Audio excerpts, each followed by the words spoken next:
आजचा व्हिडिओ हा महाराष्ट्रातील सर्व शाळांसाठी, शाळेतील मुख्याध्यापक आणि शिक्षकांसाठी अत्यंत महत्त्वाचा आहे। युडायस प्लस वर टीचर मॉड्यूल मध्ये आपण आतापर्यंत काम करत आलो आहे। त्यामध्ये आपल्या शाळेतील शिक्षकांची नावं ही त्यामध्ये ऍड देखील केलेली आहेत।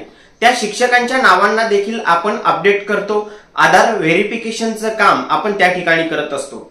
मात्र आता एक नव्याने अपडेट आलेली आहे, ती म्हणजे आपल्या शाळेतील नॉन टीचिंग स्टाफ जो आहे, अशा नॉन टीचिंग स्टाफची नोंद आपल्याला आता युडायस प्लस वर करायची आहे। म्हणजे आपल्या शाळेतील नॉन टीचिंग स्टाफची सर्व नावं आपल्याला त्या ठिकाणी नव्याने ऍड करण्यासाठी एक नवीन टॅब उपलब्ध करून देण्यात आलेला आहे। मग युडायस प्लस वर टीचर मॉड्यूल मध्ये नॉन टीचिंग स्टाफची नावं ही कशा पद्धतीने ऍड करावं, या ठिकाणी आपण ही माहिती प्रात्यक्षिकरित्या समजून घेणार आहोत। तत्पूर्वी नमस्कार, मी सचिन पाटील, शाळा पूज्य आचार्य भिसे माध्यमिक व उच्च माध्यमिक विद्यालय कासा, टेक्नो एज्युकेशन या चॅनलवर आपले सहर्ष स्वागत आहे। आपण या चॅनलवर जर नवीन असाल तर व्हिडिओ खाली असलेल्या सबस्क्राइब टॅबला क्लिक करून त्यासमोरील बेल आयकॉनला क्लिक करा, जेणेकरून नवीन माहितीचे नोटिफिकेशन आपणास सहज मिळतील। चला तर non teaching staff UDISE plus वर टीचर मॉड्यूल मध्ये नव्याने कसे ऍड करावे हे आपण आता पुढील प्रमाणे प्रात्यक्षिक पाहूया। चला तर जाऊया लॅपटॉपच्या स्क्रीनवर। युडायस प्लस या पोर्टलवर आपल्या शाळेतील नॉन टीचिंग स्टाफ जो आहे यांची नोंदणी हे आपल्याला आता युडायस प्लस मध्ये करायची आहे। मग टीचर मॉड्यूल मध्ये नॉन टीचिंग स्टाफची नोंदणी कशा पद्धतीने करायची, add new non teaching staff कशा पद्धतीने करायचं हे आपण पाहत आहोत। यासाठी प्रथमतः गुगलवर आपल्याला युडायस प्लस ही वेब सर्च करायची आहे। बघा, आपण जात आहोत युडायस प्लसच्या या डॅशबोर्डवर। आता या ठिकाणी log in for all modules या टॅबवर क्लिक केल्यानंतर स्टुडंट मॉड्यूल जे आहे याच्यामध्ये आपण विद्यार्थ्यांचं काम करतो, टीचर मॉड्यूलमध्ये आपण शिक्षकांचं काम करतो। मात्र add new non teaching staff हा जो नवीन टॅब उपलब्ध झालेला आहे तो टीचर मॉड्यूलमध्ये झालेला आहे आणि आपल्याला लॉग इन या टॅबवर क्लिक करून या ठिकाणी टीचर मॉड्यूल जे आहे ते लॉग इन करायचं आहे। या ठिकाणी वर युजर नेम आणि पासवर्ड एंटर करायचा आहे आणि त्याखाली दिलेला हा कॅप्चा आहे, हा कॅप्चा एंटर करून या ठिकाणी लॉग इनवर क्लिक करायचं आहे। बघा, लॉग इन या ठिकाणी झालेला आहे। हा टीचर डॅशबोर्ड आहे। या ठिकाणी या डॅशबोर्डवर आपल्याला click here to open teacher DCF to fill the data अशा पद्धतीने हा टॅब दिसेल। या टॅबला आपल्याला क्लिक करायचं आहे। क्लिक केल्यानंतर टीचर डॅशबोर्डचा हा महत्त्वाचा पेज आपल्याला या ठिकाणी दिसेल। आता या ठिकाणी आपण जर पाहिलं तर खाली आलो तर बघा, या ठिकाणी ॲड न्यू टीचर म्हणजे आपल्या शाळेमध्ये एखादा नवीन शिक्षक असेल ज्याची युडायस प्लसवर कुठेही नोंदणी नाही, अशा शिक्षकांना आपण ॲड न्यू टीचर या ठिकाणी आपण या ठिकाणाहून ॲड करतो। आता नव्याने जो टॅब उपलब्ध झाला आहे तो म्हणजे जो नॉन टीचिंग स्टाफ आहे, मग तो कोणकोणता येतो हे पण आपण पुढील प्रमाणे पाहणार आहोत। पण नॉन टीचिंग स्टाफला ॲड करण्यासाठी आपल्याला ॲड न्यू नॉन टीचिंग या टॅबवर क्लिक करून ॲड करायचं आहे। आता शिक्षकांची संख्या ही आपल्याला या ठिकाणी दिसते।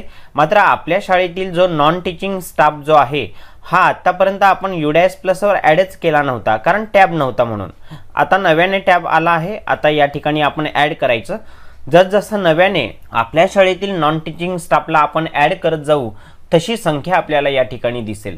आता सध्या इथे ॲड केलेला नाही म्हणून 0 आहे।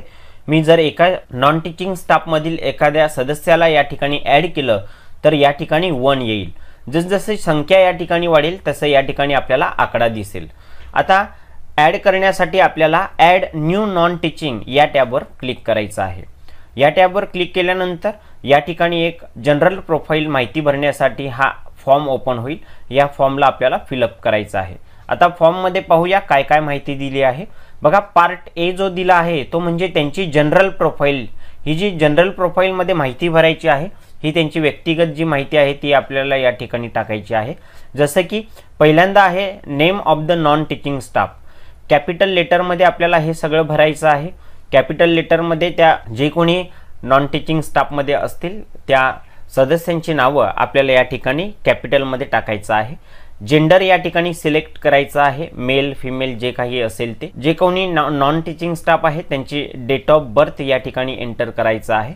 त्यानंतर पुढचा मुद्दा आहे non teaching staff code of state. या ठिकाणी इफ अवेलेबल, बघा हा कोड जो आहे हा अवेलेबल असेल तर टाका, नाही टाकला तरी देखील हा फॉर्म सबमिट होऊ शकतो.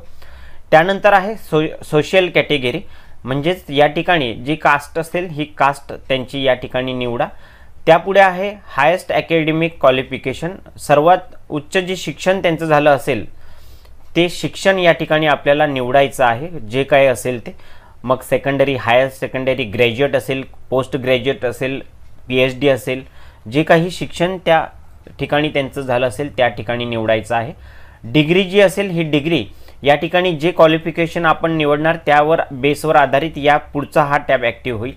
त्यांचा मोबाईल नंबर आणि ईमेल ID या दोन गोष्टी व्यवस्थित भरायच्या आहेत. त्यानंतर त्याखाली त्यांचा आधार नंबर टाकायचा आहे. आता या ठिकाणी एक गोष्ट लक्षात घ्या, आधार नंबर हा व्यवस्थित टाका. जर नॉन टीचिंग स्टाफमधल्या एखाद्या व्यक्तीचा आधार कार्ड हे अपडेट नसेल तर अपडेट करून घ्या, कारण अपडेट नसेल तर या ठिकाणी आधार व्हेरिफिकेशनला पुढे अडचण येऊ शकते. म्हणून आधार अपडेट नसेल तरी देखील या ठिकाणी आधार नंबर, नेम ॲज पर आधार, आधारवर जे नाव आहे सेम त्याच पद्धतीने नाव या ठिकाणी टाकून घ्या. मात्र आधार आपल्याला काही मिस्टेक असेल आधारमध्ये, नावामध्ये, डेट ऑफ बर्थमध्ये, तर ती अपडेट करून घ्या. अपडेट होईपर्यंत जी असेल ती जी आधार नंबर असेल तो नंबर आणि त्या ठिकाणी जे नाव असेल ते या ठिकाणी टाकून मात्र त्या सदस्याची नोंदणी या ठिकाणी कंप्लीट करायची आहे. आणि नंतर आपण जे काही आधार कार्ड अपडेट करणार आहोत ते अपडेट झाल्यानंतर पुन्हा या ठिकाणी येऊन आपण अपडेट करू शकतो. ही जी माहिती मी सांगितली ही कोणासाठी, ज्यांचं आधारमध्ये काही दुरुस्ती असेल, काही मिस्टेक असेल, ही त्यांच्यासाठी. मात्र प्रत्येकाने या ठिकाणी आधार नंबर आणि त्या आधारवर जे काही नाव आहे त्या पद्धतीने या ठिकाणी सिलेक्ट करायचं आहे. Type of disability if any, म्हणजे कोणी असेल तरच टाकायचं आहे, नसेल तर या ठिकाणी आवश्यकता नाही. अपॉइंटमेंट प्रोफाईल आहे. आता पार्ट A कंप्लीट झाला आहे जनरल प्रोफाईलचा. हा पुढचा मुद्दा आहे पार्ट B, अपॉइंटमेंट. त्यांची जी नेमणूक आहे त्याच्या संदर्भात माहिती आपल्याला या ठिकाणी भरायची आहे. नेचर ऑफ अपॉइंटमेंट, आपण रेग्युलर आहेत का ते का पार्ट टाईम आहेत. या ठिकाणी पार्ट टाईम असतील तर हा कॉन्ट्रॅक्ट बेसिसवर असतील तर हा मुद्दा घ्यायचा आहे, सेकंड टॅब सिलेक्ट करायचा आहे. आणि जर फुल टाईम असतील, रेग्युलर असतील तर रेग्युलर हा मुद्दा घ्यायचा आहे. आता रेग्युलरमध्ये देखील करंट पोस्ट म्हणजे त्यांची पोस्ट कुठली आहे, म्हणजे नॉन टीचिंग स्टाफमध्ये कोणकोण व्यक्ती असतात, कुठल्या कुठल्या व्यक्तींची या ठिकाणी आपल्याला नोंदणी करायची आहे त्याची लिस्ट या ठिकाणी दिलेली आहे. आपण या ठिकाणी आल्यानंतर या ठिकाणी आपण ही लिस्ट पाहून घ्या आणि त्यानुसार या ठिकाणी सिलेक्ट करा. जसे की या ठिकाणी अकाउंटंट आहे, लायब्ररी असिस्टंट आहे, लॅबोरेटरी असिस्टंट आहे, लॅबोरेटरी टेक्निकल असिस्टंट आहे, हेड क्लर्क आहेत, अप्पर डिव्हिजन क्लर्क आहे, लोअर डिव्हिजन क्लर्क, पिऊन, नाईट वॉचमॅन असेल, गेटकीपर असेल, गार्ड, रेकॉर्ड असिस्टंट आहे, ANM, कम्प्युटर ऑपरेटर असेल, डाटा एंट्री ऑपरेटर असेल, हेड कुक असतील, असिस्टंट कुक असेल, कॅशियर असेल, सुप्रिडंट असेल, सिनियर किंवा ज्युनियर ऑफिस असिस्टंट असेल, माळी असेल, स्वीपर असेल, स्टिनो असेल किंवा MDM सुपरवायझर असतील. त्यानंतर आणखी या ठिकाणी कॅटरिंग सुपरवायझर आहे, त्यानंतर नर्स असतील, ड्रायव्हर असेल, वर्कशॉप अटेंडंट असेल, लायब्ररीयन असेल. अशा पद्धतीने ही सगळी यादी जी मी वाचली ही सगळी नॉन टीचिंग स्टाफमधली आहेत. आपल्या शाळेतल्या त्या सदस्याला जी काही नियुक्ती या ठिकाणी दिलेली असेल ती या ठिकाणी आपण सिलेक्ट करायची आहे. त्यानंतर date of joining in service, जी काही जॉईनिंग डेट असेल, नेमणुकीची तारीख असेल ती या ठिकाणी टाकायची आहे. Date of joining in present school, आता डेट ऑफ जॉईनिंग इन सर्व्हिसला जेव्हा जॉईन झाली ती जॉईनिंग डेट या ठिकाणी टाकायची आहे आणि प्रेझेंट केव्हा झाला शाळेमध्ये ती डेट या ठिकाणी टाकायचं आहे. बघा, जॉईनिंग सर्व्हिसला जॉईनिंग झाल्याची डेट आणि प्रेझेंट झाल्याची डेट ही एकच असू शकते, कदाचित मागे पुढे देखील असू शकते. त्या व्यक्तींची जी काही सर्व्हिस डेट आणि प्रेझेंट डेट जी असेल ती या ठिकाणी टाकायची आहे. आणि सगळा फॉर्म व्यवस्थित भरल्यानंतर पुन्हा एकदा खात्री करायची आहे, चेक करून घ्यायचं आहे आणि सेव्ह या टॅबवर क्लिक करायचं आहे. आता सेव्हवर क्लिक केल्यानंतर your data is successfully save म्हणून मेसेज आपल्याला डिस्प्ले होईल. हा डिस्प्ले झाल्यानंतर पुन्हा होमवर जायचं आहे. होमवर आल्यानंतर click here to open teacher DCF to fill the data या टॅबवर क्लिक करायचं आहे. आणि त्यानंतर आपण या ठिकाणाहून फॉर्म भरला होता, एक फॉर्म सेव्ह झाल्यानंतर या ठिकाणी 0च्या ऐवजी या ठिकाणी 1 आलेला दिसेल. आता त्या 1 वर जर आपण क्लिक केलं तर बघा या ठिकाणी सिरियल नंबरमध्ये त्याचा जो सिरियल नंबर असेल तो त्याचे बेसिक डिटेल्स जे असतील ते या ठिकाणी दिसतील, त्या सदस्याचं जे क्वालिफिकेशन असेल ते दिसेल, त्यांचं आधार व्हेरीफाय झाला आहे की नाही ते या ठिकाणी दिसेल आणि अपडेट डिलीट म्हणजे त्या ठिकाणी आपण जी माहिती भरलेली आहे त्यामध्ये आणखी काही आपल्याला अपडेट करायचं आहे का, तर अपडेट करायचं असेल तर या ठिकाणी आपल्याला यायचं आहे. सो अशा पद्धतीने आपण जे कोणी नॉन टीचिंग स्टाफमधले असतील त्यांचं पहिल्या व्यक्तीचं नाव या ठिकाणी आपण फिलअप केलेलं आहे. आता नव्याने दुसरं नॉन टीचिंग स्टाफमधील आपल्याला ॲड करायचे असतील तर बघा या ठिकाणी पुन्हा आपल्याला टॅब दिलेला आहे ॲड न्यू नॉन टीचिंग. पुन्हा या टॅबला आपल्याला क्लिक करायचं आहे आणि पुन्हा आपल्याला त्यांचा फॉर्म सेम याप्रमाणे भरायचा आहे. आता या ठिकाणी खाली आल्यानंतर त्यांची जी पोस्ट आहे ही पोस्ट त्यानुसार त्यांची सिलेक्ट करायची, सगळी माहिती भरून पुन्हा सेव्ह करायची. पुन्हा आपल्याला या ठिकाणी दोन व्यक्तींची नावं या ठिकाणी सक्सेसफुली झालेलं दिसतील आणि पुन्हा आपण या ठिकाणी होमवर यायचं आणि नॉन टीचिंग स्टाफचा जो आकडा आहे हा पुन्हा या ठिकाणी आपल्याला वाढलेला दिसेल. सो नॉन टीचिंग स्टाफ या व्यक्तींची नावं या ठिकाणी आपल्याला कशा पद्धतीने ॲड करायची आहेत हे आपण या ठिकाणी माहिती पाहिलेली आहे.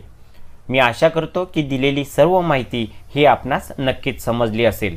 नॉन टीचिंग स्टाफची नावं ॲड झाल्यानंतर त्या ठिकाणी आधार व्हेरीफाय कसं करावं किंवा माहिती अपडेट कशी करावी ही माहिती आपण पुढील व्हिडिओमध्ये पाहणार आहोत. हे सगळं काही समजून घेण्यासाठी व्हिडिओ खाली असलेल्या सबस्क्राईब या टॅबला क्लिक करून त्यासमोरील बेल आयकॉनला क्लिक करा, जेणेकरून नवीन माहितीचे नोटिफिकेशन आपणास सहज मिळतील.